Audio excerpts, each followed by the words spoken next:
Regardons du côté du ciel congolais à présent pour un événement très attendu. La République démocratique du Congo a lancé sa 3e fusée Troposphère 5. Bernard Aparis et Francine Mokoko à Kinshasa.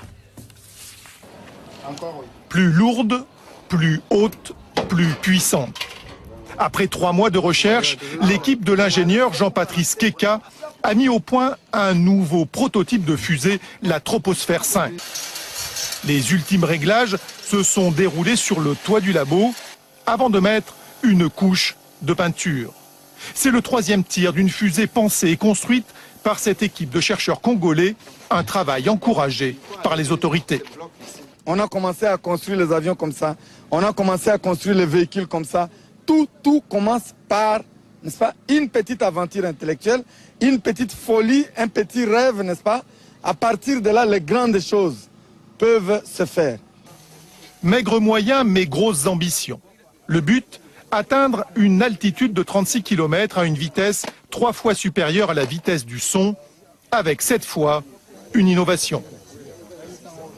Nous voulons envoyer un rat dans l'espace jusqu'à 36 km. Et ce rat, ça sera un premier être au niveau de la République démocratique du Congo.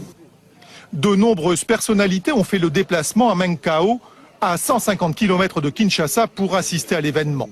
Le pas de tir s'anime, les heures tournent, le décompte se perd dans la nuit, déclenchant un véritable feu d'artifice.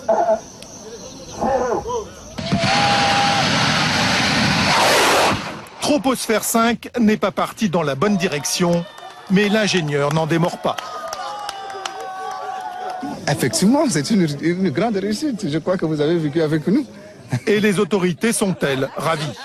J'ai vu une boule de feu.